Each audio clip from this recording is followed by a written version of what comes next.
Let's create a pivotal impact. Friends in the industry. So I'm Josh Hannaberry, your host here at the Truck Focus podcast, and our mission here is simple.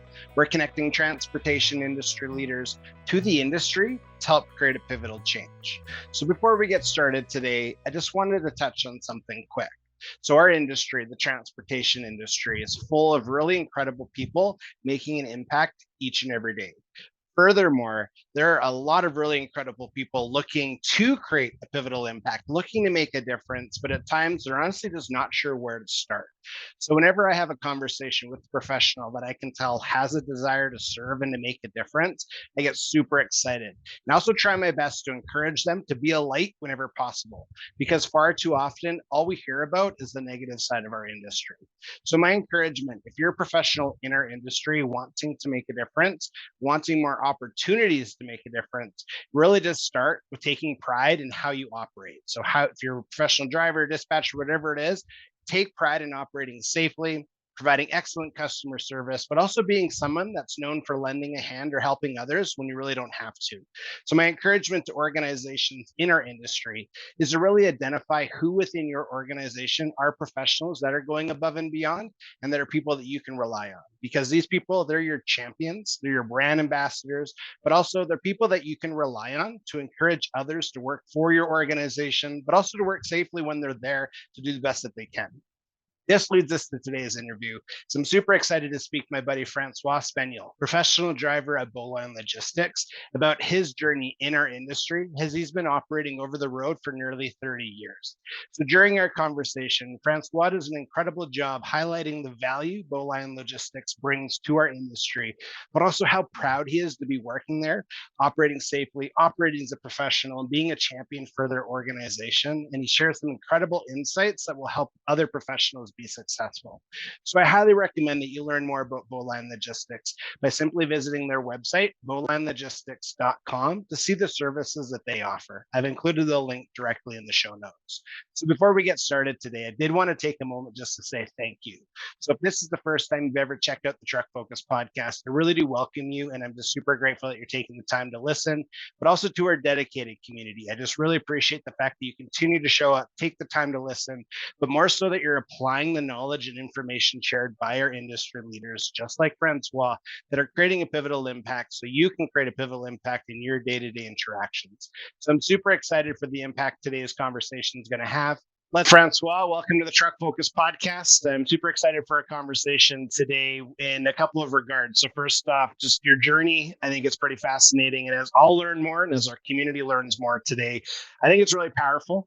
Again, getting to how you got to where you are today, nearly 30 years behind the wheel, I think is super exciting, as well as, just to learn a little bit more about your time at Bowline Logistics, what it's like hauling flat deck. And I think we're going to have a really good conversation. So welcome. Thank you. Thank you for having me. I'm glad to be here and welcome. And like I said, Edith Chariot, that's my best partner. So, and also welcome on the first podcast of the first alien at Bowline Logistics. That's how American called it, like aliens, foreign workers. Yeah. So, glad to be here. That's awesome. Yeah, where are you parked right now? I know you're in your rig, but where are you parked right now, just so our listeners know? I'm just at the petrol pass west of Calgary on Highway 1. Yes. Yeah, beautiful spot for sure.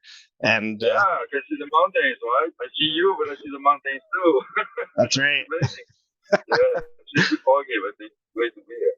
Yeah, that's good, man. It's good. So to start us off, why don't you kind of give us the recap just of your journey in, I'd say this in life, and what your journey is, obviously. So you came to Canada, and then what life has been like since you've been operating over the road in Canada and across North America. Okay, so we're gonna go back, like I said, like almost 5 decades ago. I was born and raised in northeast of France, close to Luxembourg in Germany, and I was a happy kid, And when I was 4 years old, my dad had a neighbor, and he was a truck driver.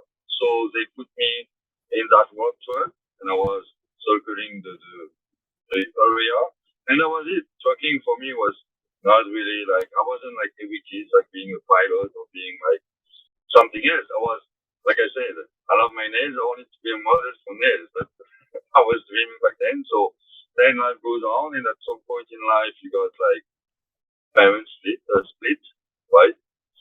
So things happen, and then you, mom, dad, mom, and like every a lot of kids are like that, but I didn't like it.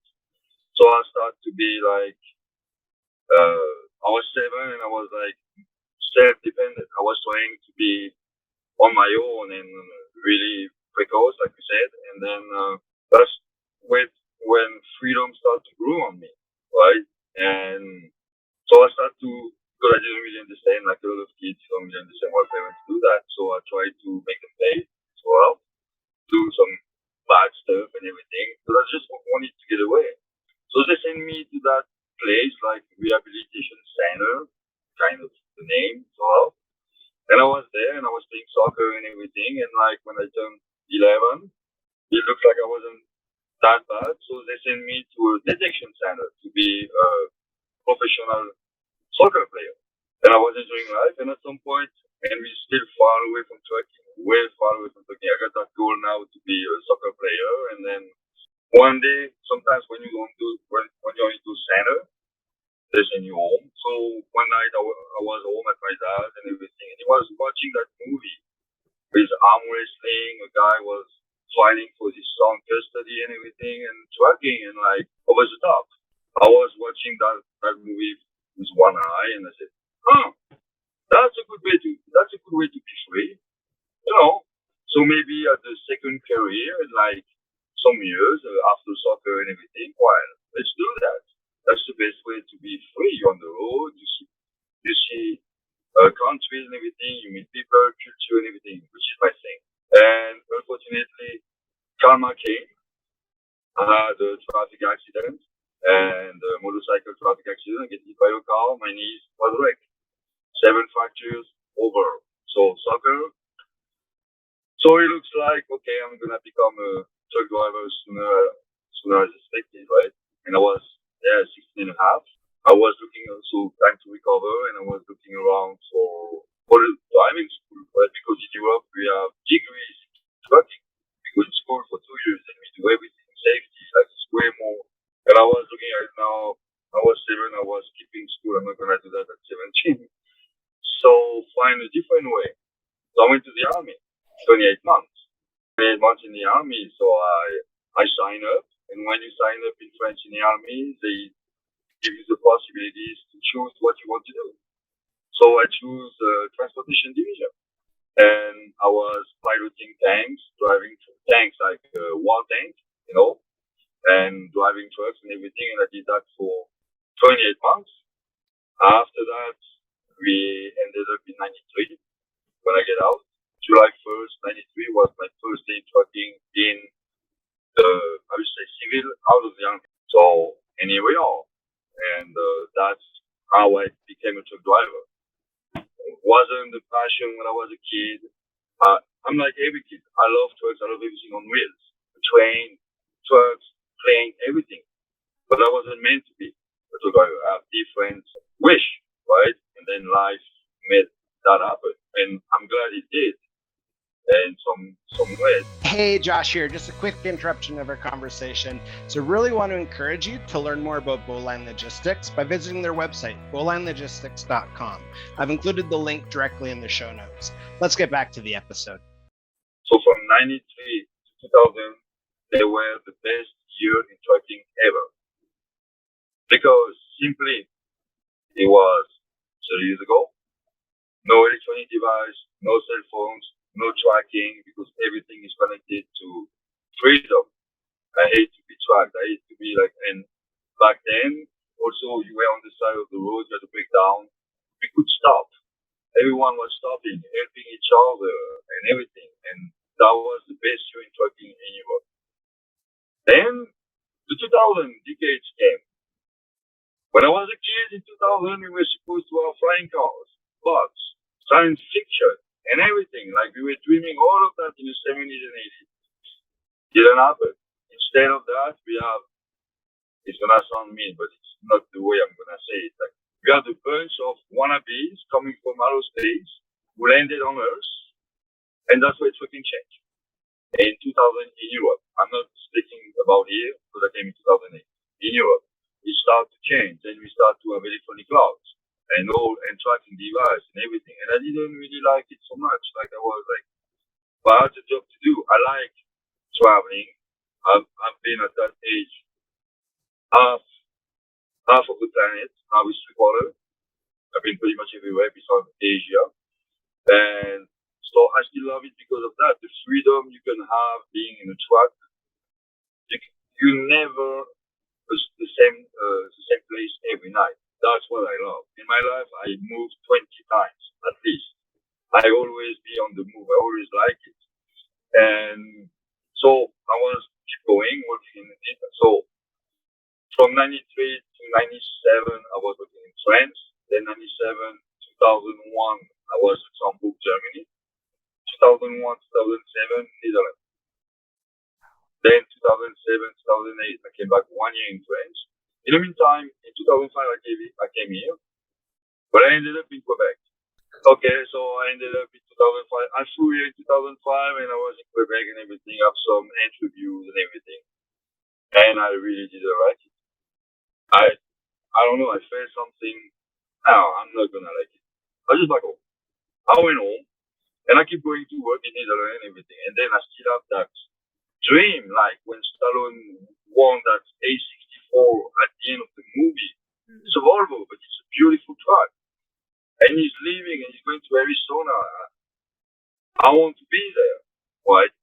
I never wanted to immigrate in Canada. I'm gonna be honest. My dream was always the States. So when I went back in 2005 in Europe, I began in Netherlands and everything, and then I got that hitting me inside. I need to go. So I was married by then. I told my wife, well, it's time for me to go. I need to realize that. And I wasn't meant to be 30 years, right? So we start to do immigration in the States.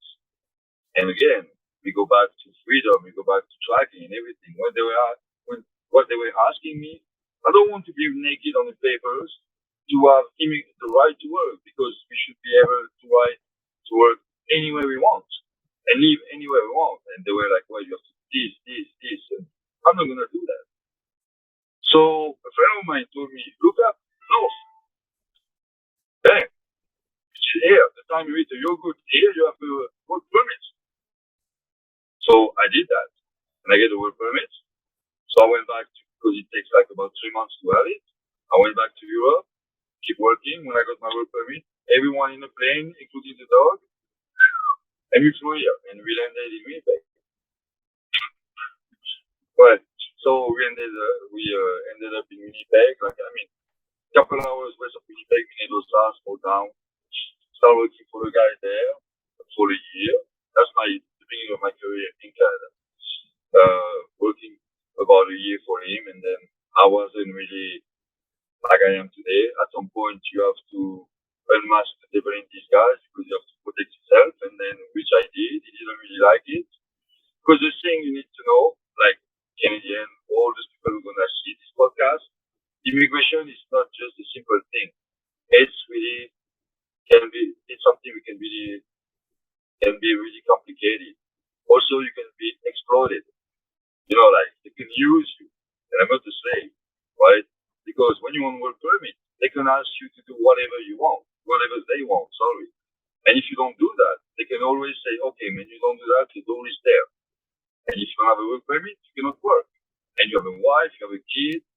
So it's really complicated because you have no choice. You have to go against your belief, right? To still have a job, to still feeding your family. And I did that, and it was terrible. And then I said, I'm no longer going to do that. I find another work permit. And I moved to New Brunswick because I wanted to go Labrador, Newfoundland, the East Coast, and everything, which I wasn't doing much from Winnipeg. So I got a work permit there, and then it was even worse there than Winnipeg. So, but I was still on work permit, and they were asking me to do crazy stuff, driving 20 hours a day, and all kind of stuff and everything. And I was like, I'm not gonna do that, even if you have no reloads. We all did some bad stuff when we were on paper, but they were like pushing, go. If you don't do it, the door is there. Always stop. Don't fit me. Stop. I told my wife we go home. So July 2010, I quit my job. I was looking for another work because you need a work permit to work in Canada, and it was taking 3 months.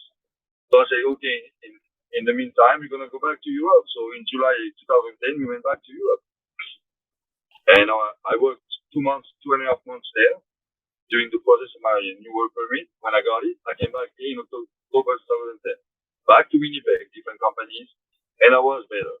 Oh yeah, it's quite a story. Wow, yeah, man.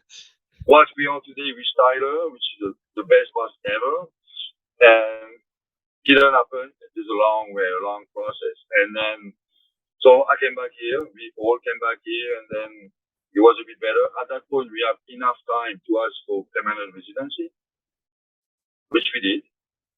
And then that's when the life in Canada really became, because when you're on work permit in Canada, like I said, they can do whatever they want with you. If you don't apply, well, you just have to go back home because they can find any reason to fire you, right? So I came back, I applied for resident permanency and everything. We got it in 2011, something like that. And then after that, I was in Manitoba for a couple of years. Then we moved in British Columbia. Always traveling. Yeah, we Yes. moved to Surrey, British Columbia. Yeah, we moved to Surrey, British Columbia, and then I liked it. It was nice. You could do partying on the weekend and everything, but the winter was tough. Raining all the time. I hate that. So we stayed 4 years there, and I was working still for the companies in Manitoba, but living in BC, and it was complicated to go home and everything because we don't have the freight to go BC all the time. It would make me going home. So at some point I said, okay, I'm sick and tired of the rain. Anyhow, let's move to Calgary. Then we moved to Calgary in 2017. Best city in Canada for me. So family life, the mountains, it's like you got the city because I'm a city person, and then as soon as you go off the city, you have the wilderness, right? It's really great city for me. Well, I just moved with a friend, Stefan, who works with us in Colombia, in Lacombe, but I'm still around to see my son in Calgary and everything. I love the city. And so then when we moved in 2017, I was working for Dr. Freight, and well, company was okay, but wasn't really getting along with my boss, and which many of them, by the way, to make it simple, right? I was mostly like the person getting really angry because again, so my point of freedom is really high.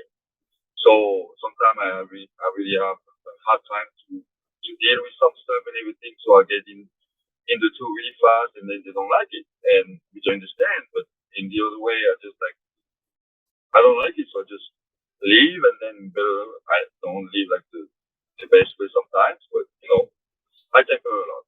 And then so we back in Calgary, and so I dispatched there in at Doctor, and so I quit them. I left Doctor. So we are in May 2018.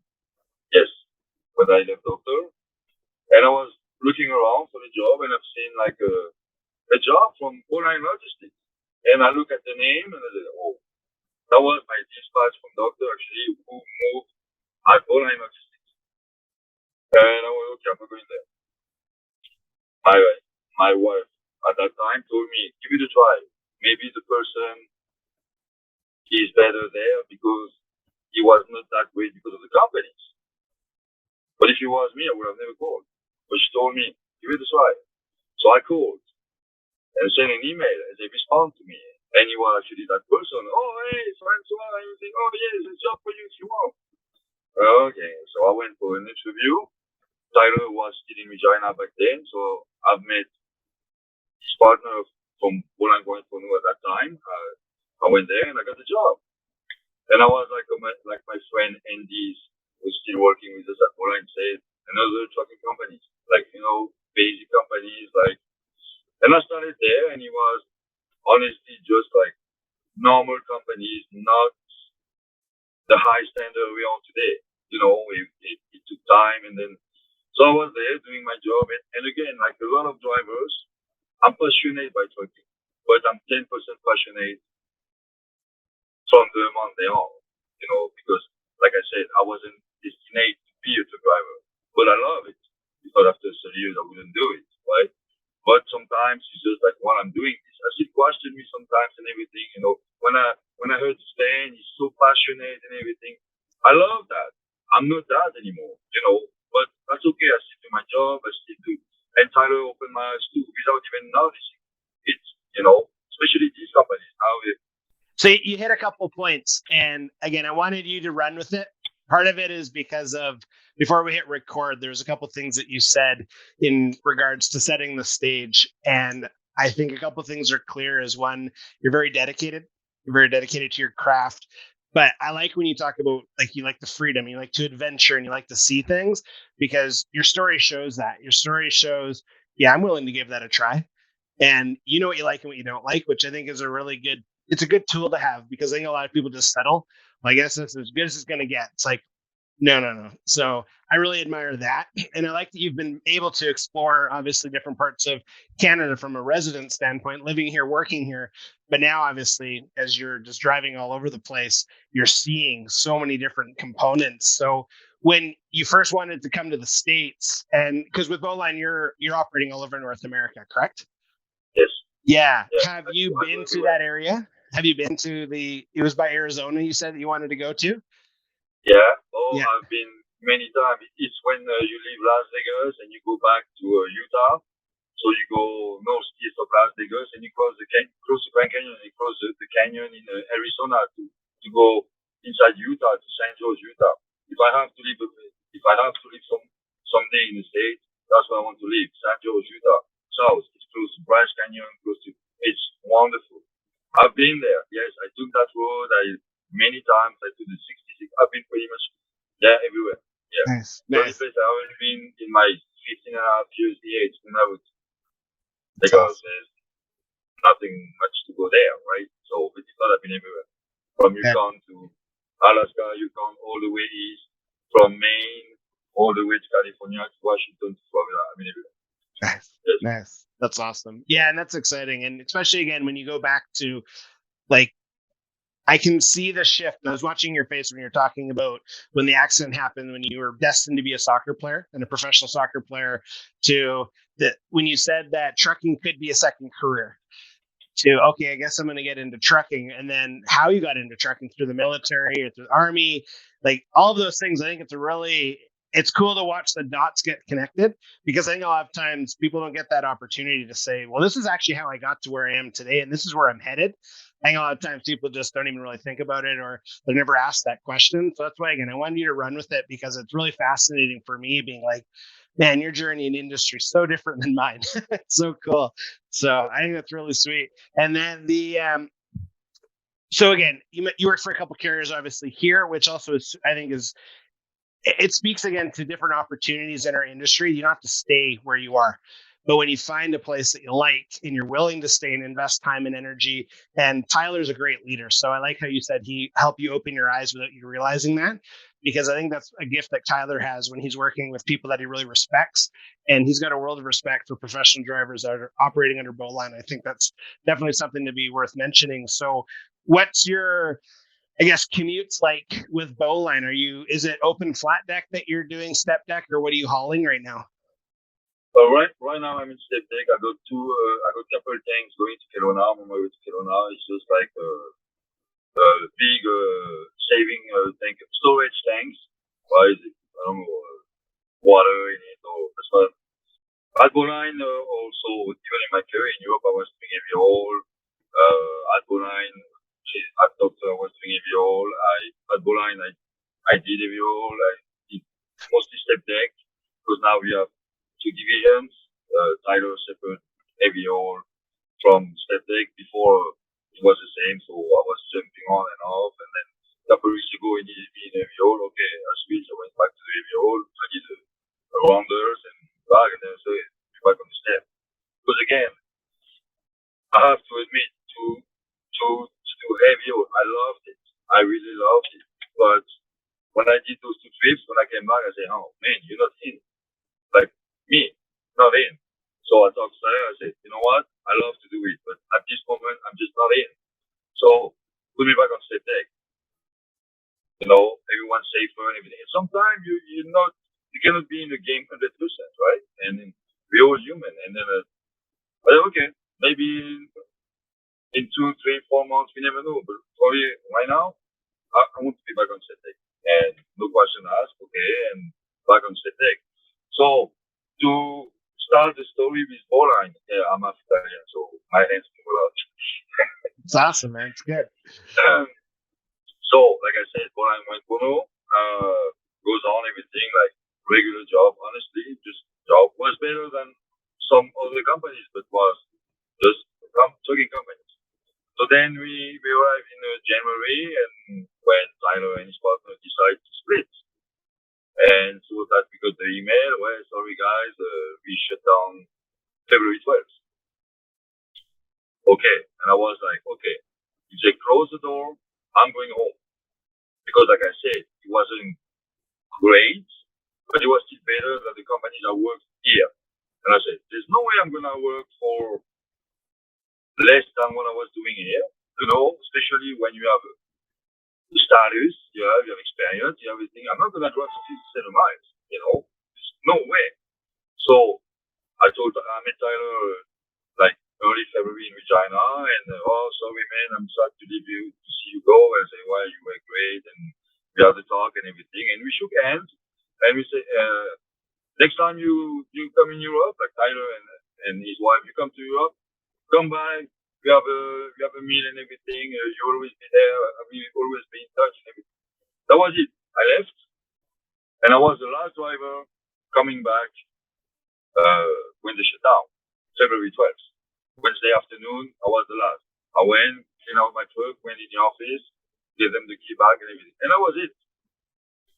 I went home. I told my wife, okay, in 2 weeks, 2.5, we pack up, we go home. I'm not working here anymore. 5 days. Solo. Bring bang, Tyler. Are you still there? Yeah. I don't want to let you go. I don't want to let the companies go. I'm not going to let anything go. I get everything back. I mean, let me know. That's how it happens. So he say, okay, give me a few days. I have to, like, another, the boss of the company has to do, like, get the truck back, solo stuff. And which he did, which was amazing. And then I get back on the truck February 26th. March 7th, Stefan and Andy were the first real new drivers at Bowline. So we were 3. And then we had Brandon, I saw his name, but they still at Bowline, was working in the shop in Regina, came along and started driving again. And then we had Kevin, who fortunately is no longer with us. And then Tommy. And that's the 6 original. Tommy, Andy, Stefan, Kevin, Brandon, and I. That's the 6 original of Bowline 2.0. And from scratch, we start amazing boss. We get back on track, and we get back in the business and everything. And now we are here. And then there's along some other drivers and everything. And what I'm gonna say, it's like Bowline is different, and not because I'm there. It's because I've been a lot of companies. And when you have a boss, like when you do a mistake, which I did a few months ago, like no one is infallible. I did a mistake a few months ago. We talk it out. That was a reason in a lot of companies to get fired, right? I cannot detail it. It's just like, but just to say it was something consequent, like, right? We talk it out and he said, I'm just going to tell you one thing. You will never do it again. It will never happen to you again, right? And he's right. And so he's for second chance. Always. And you understand, like, Bowline is a business, obviously. And don't get me wrong, we're sharks. From the business, we are sharks. But between all of us, we're 1% away from a family. And I like your motto on you, father first, husband first. I love that. But like, you can be like a team. Family is your wife and your daughter. And you can be in the middle, but we are more than the middle. We are way close to family. And Tyler makes that happen because he is family oriented first. He loves families and everything. He has wonderful families. And he loves his drivers. We're not numbers here. We are respected. If something wrong, we can call him and talk it out. And then, okay, I can do it. Okay, let's do this. He's always on the way. This guy has 1,000% humanity more than me. I don't know where he gets that, but it's there. It's a fact. He's good for hiring at the beginning the good people because from there, we kind of hired drivers. He's not really, he's looking out, obviously, but from the six, I brought you, Stefan brought you, and this one brought, and that's how we became Bowline 2.0 and strong as we are today. And so about behaving and everything, he really understood like to have a business running, you need to be for the people. Because without the people, no matter what, you won't have a business. Some people try business. Well, if the people jump all the time, you cannot maintain a good team and a reputation. Us at Bowline, we all there because it's for the people. No one's leaving. And when you have happy people, good people, presentable people, because this like dressing code, it's really important. And for me, it's really crazy thing. So when you got that and you have it to the companies, oh, you Bowline Logistics drivers, yes, and you dress like nicely, not like dirt, like, and you shave correctly, presentation. Yes. Always the first time someone sees you, that's what it's gonna retain. First impressions, always. Yes. Right. So when you have drivers who present nicely, who are polite, not so much polite sometimes, but when I'm at the customer, I am. And you do your job correctly, you have a nice work, it's not painting everywhere, you take care of your materials or what Tyler gives you because he trusts you. You got business. Yeah. Agreed. Yeah. Right? Yeah. And that's why I guess we are so strong. So I'm not going to say we are the best because there's always someone above you. But from what I know, and the companies I've known, we're pretty close to that. We still have some steps, obviously, like you always learn. Even me, I do that for 30 years. You always learn something. And one Bowline to come to my person, what Bowline taught me, it's not about the job. I knew playing Tetris like 20 years ago. You know, how to put the load on the trailer and everything. It's not that. Even if you learn stuff every day. It's more on me. Like, I can be nice to people. I can be, because we just have to rewind a bit to the 2000s.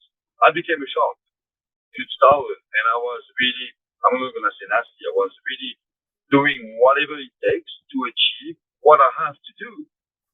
And Bowline shown me, like, you can do that differently. That's what Bowline brought me. And I put these companies, like, above the sky. I got a great dispatch. Cindy, she's the best ever. Tyler is the best, but the girls at the permit, they are fantastic. I got great college. And I'm going to say something he shocked me the first time. Because in what world would I even thought once I'm going to hurt my boss? Most of the time I want to take the table and throw the table at them. You see, Tyler, you want to hurt him? I hurt Tyler. And I was like, wow, really? He makes you feeling like he has, like Tommy said, like a magnet, you know, like, and he treats you well and you respect it. And then, like, again, I'm going to repeat myself, but something wrong, you call him, you talk it out, and then he's a great guy. And that's why we create business. Yeah. That's what I have to say about Bowline. And one more thing, and I told him, and I just had to deal with Cindy, Bowline will be my last job in Canada. No matter what happens, it stays this way, because you never know, obviously, but it stays this way. And I'm here until I retire, which will be like mostly 2028, just before they come with those electric trucks, which I don't want to stay in. I will never. I like thermic engine. I don't want to have a. So that will be my. I will be done with trucking at that point. So and at that point, obviously, I will leave Bowline. But if anything would happen before, I would just go home. I mean, that would be this. After these companies, honestly, with how they respect me, how they deal with me, no one bother you. Okay, go there. We go. We just like be great. We super great. We independent. We just like, and that's all I dreamed of. Yes. That's all what I was chasing that sorry. But my accent, sorry, don't leave.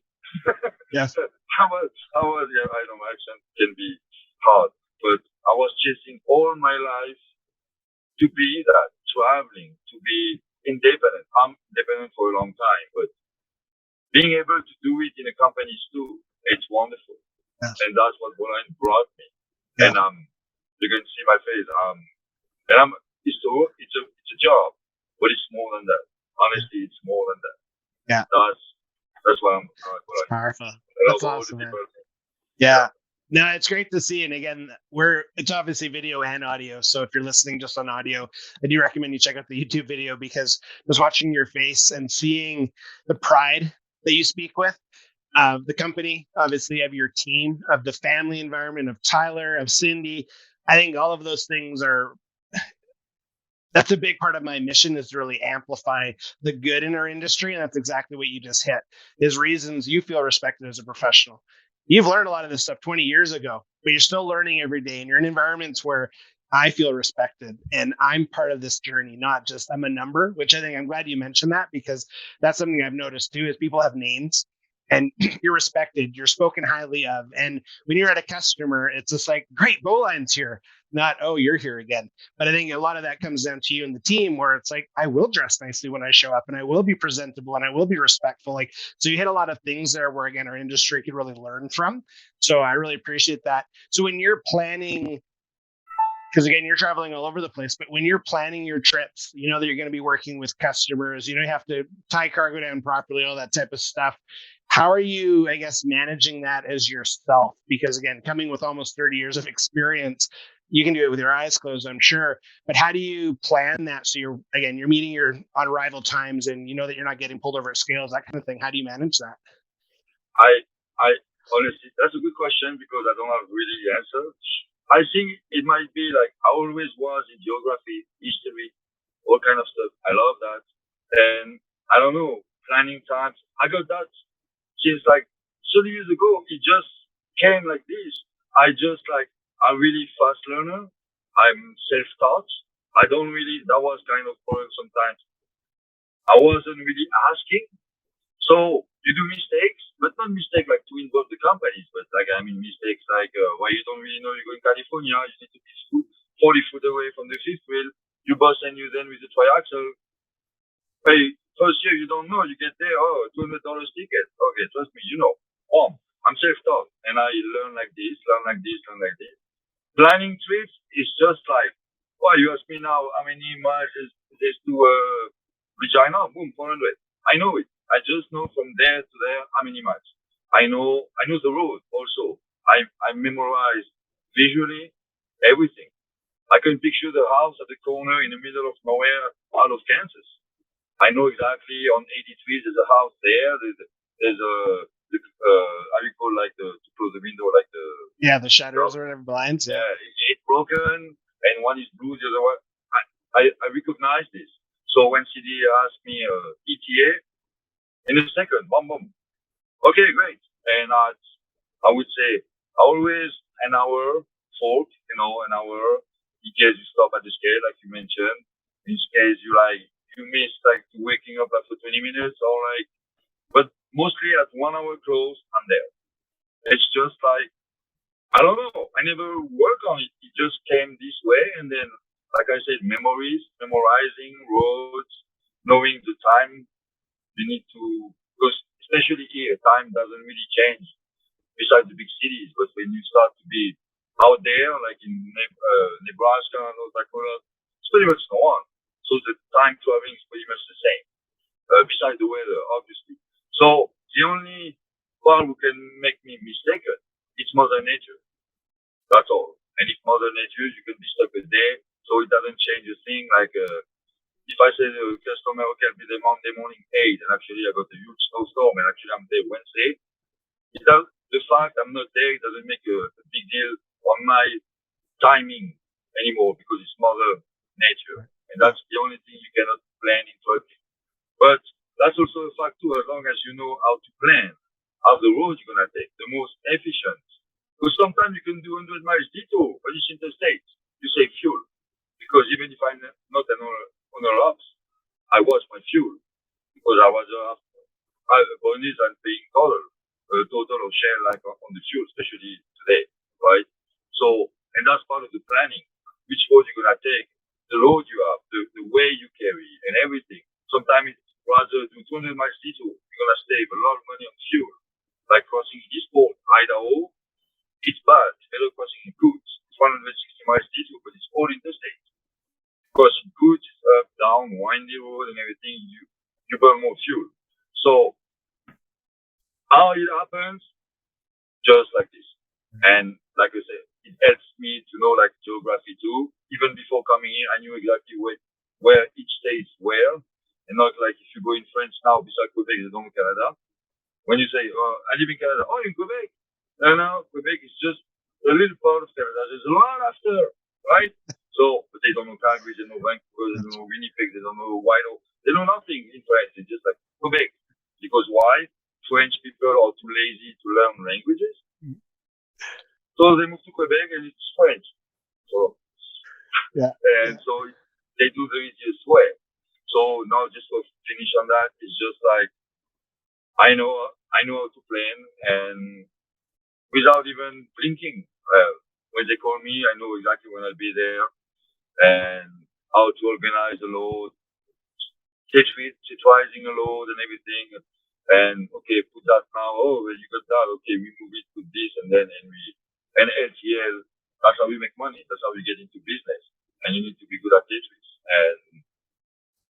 and I'm pretty good with that. So yeah, man. like, yeah, no, I think that's fascinating.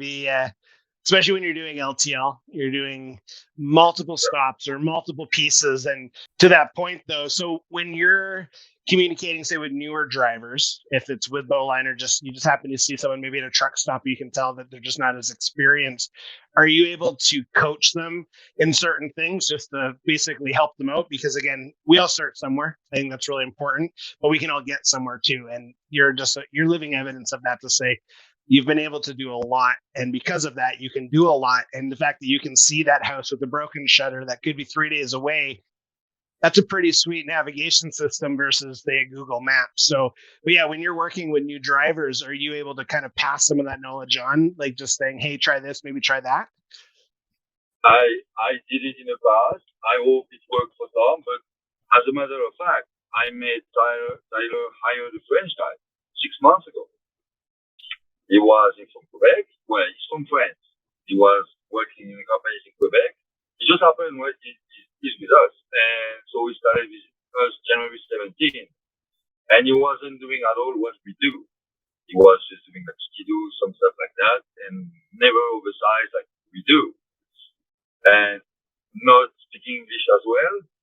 So I was trying to tell him like about the Wyoming, like when you're in Wyoming, you have to go there 3 hours before to have the permits and everything. So my problem is,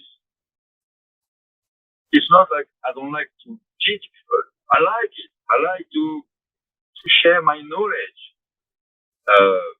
But what I like to do is when I share my knowledge, take some notes, learn from them, make some effort. And when I see like even like sometimes some message and everything, it gets me on nerve because everything is asking again today. I told him, and he's asking again and again and again. And at some point, well, it's nice to be taught. You like you said, we all started at some point. But when you ask 10 times the same questions, at some point, well, you need to get on your 2 feet and on 2 feet and start to learn from what you've been taught, right? So yes, I love to teach my knowledge, but I get on nerve when it's going here and it's going out. But yeah, I try to do it. I enjoy to do it, but at some point I'm just like, stop. So do you stuff on you? You have enough knowledge for the past 5 months and go for it, right? Like I've been self-taught. The first day I came to Canada, my boss told me, here's a truck. Okay, go to Edmonton. Like this, here's the key. How it's work for paper? Oh, you drive for 15 years. Yeah, you figure. Right.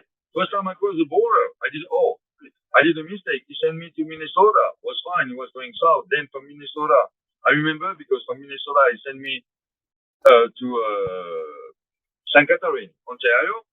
From there, crossing back and load in Buffalo, New York. But as soon as you take a load in the States and you go back in Canada, you cannot go back in the States. Right? So I loaded in Buffalo, New York, and it was faster to cross in Ontario and cross back to the States, to Michigan. No, I should have either way go in Canada, stay in Canada all the way to Lake Superior and everything. But he never told me that was my first trip. Or I could have just go around to Ohio, Pennsylvania, Ohio, Chicago, and everything. No, I crossed back in Canada. At the border, she asked me, where are you going? Well, I'm going to Regina. Okay. You're going to around the lake? No, I'm going to Michigan. Why you cannot do that? Oh, whatever. And I kept going. And I crossed into Michigan. Not allowed to do that. So, and they were waiting for me at the border. And they stopped me 8 hours there. Because for them, I was smuggling. Because United States, Canada. Why you came back to the States? Shortest road, right? You joking? No, shortest road. I never thought I could do that. I was not allowed to do that, right? So they called my boss and everything. Oh, he just started. So it was quite a story. But I learned from that, right? That's how I knew we couldn't go Canada, States, right? You in Canada, you stay in Canada, you stay. If you cross once, you don't cross back. And I cannot tell you can do it, right? Why? The road makes you being able to do it, you're not allowed to do it. And that's how I learned. That's why when I teach someone, and trust me, since then I know it, right? So when I teach someone something, well, I'd like to do the same as me, remember, right? So you can ask a second time, it's okay, because it's a lot of information, especially with us. We do a lot of different kind of stuff. We do everything. So the first time you load the 14 wide load, yeah, obviously it was a bit shaky, like me the first time. Okay. Start, but take some notes how to tie down this way. 2 weeks later, how we load that we tie down this 14 feet wide. I told you 2 weeks ago. Yeah. Make some skins, make some that. But yeah, it's nice to talk to the new generation and everything. And also going back to trucking, we have to talk about Humboldt. Just a sec. What happened was terrible. But that makes happening now, next year, to have these 200 hours training, right?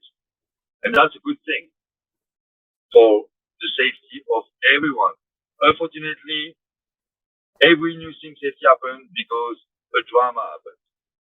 What happened? So now because we have really bad drivers on the road. I'm not saying I'm greatest drivers, but I mean, when you go in Ontario, or Highway 5 now in BC, it's also like in the past weeks, 8 overpasses been hit, right? At some point, like it's definitely right. I don't know, it takes 1 minute. Or hit an overpass, you shut down everyone daily basic life for trafficking and everything, trucking, industry and everything. So, Humboldt happened. It's unfortunate. But now we're gonna have, I hope, better driver on the formation starting point, right? They're gonna have to go 200 hours in school and everything, and like we do in Europe, where in Europe it's even more. But I mean, and I hope someday you will have a trucking degree here. You go to school because it's always make me funny. We are professional drivers, but it always make me In Europe, we really are because we have a degree in trucking. Here we don't, and I hope it will come for the safety of everyone, your family, my family, family of everyone in Canada and in the States, right? Having driver more profit, yeah, you know the way I'm gonna say, more professional, not in the way they do the job, in the way they are trained, right? Because it's not just driving. That's what I told that guy. Trucking is not just driving. Everyone can go, even my kid, go there, just drive. That's not the job.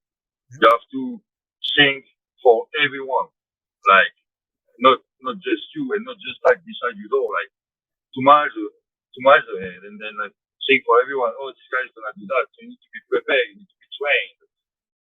And I do that for a long time, so I got that. But some new drivers, they just get in the truck, boom, go, because they don't have those training, those formation, those like it comes naturally, obviously, but maybe it can be too late. Yep. Agreed. That's why I'm glad in 2023 we have that new training for new drivers. Yeah. But it helps. Right? Agreed. Yeah, no, you hit a lot there, and I think I'm a visual learner for sure, and the fact that most of us carry some form of a smartphone, I loved when I could see something. I'm like, I'll run into this again. I'm going to take a quick picture, so that way I don't have to ask the second question unless I'm really not sure.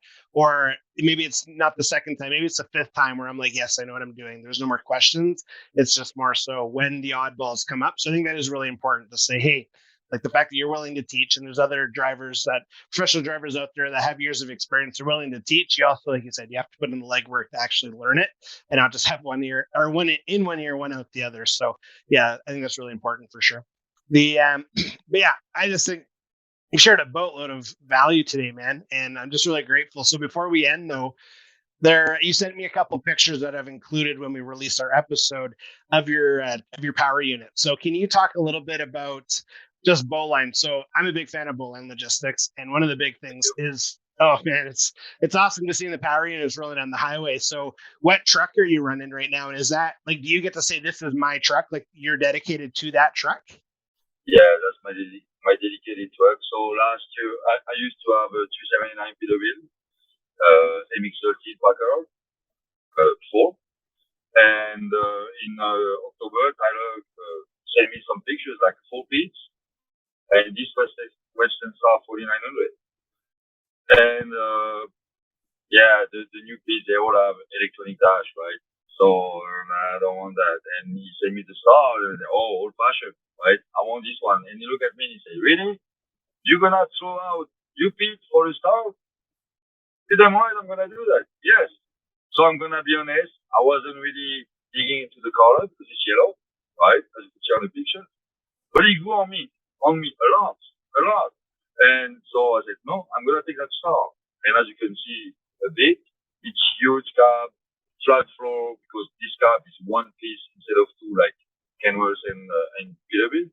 I got a DD15 Detroit, 565 horsepower, wonderful truck, amazing, silent, powerful enough to pull some heavy oil. But I'm not gonna lie, he cried a bit when I was climbing a Coquillard of it, but I was 175,000 pounds, so he was crying a bit, but he made it, and I really love this truck. His name is Eddie's Chariot because I'm a huge Iron Maiden fan, as you can see in the back, right? Eddie says hi over there. That's Iron Maiden mascot, and that's why I named it because he's carrying Eddie and with me too. So I love this truck. We have great equipment. Tyler is really classic lovers, right? So he's dedicated to have drivers who love the truck, who take care of the truck. I'm not gonna show you the outside because I just went to Saskatchewan to the trucks.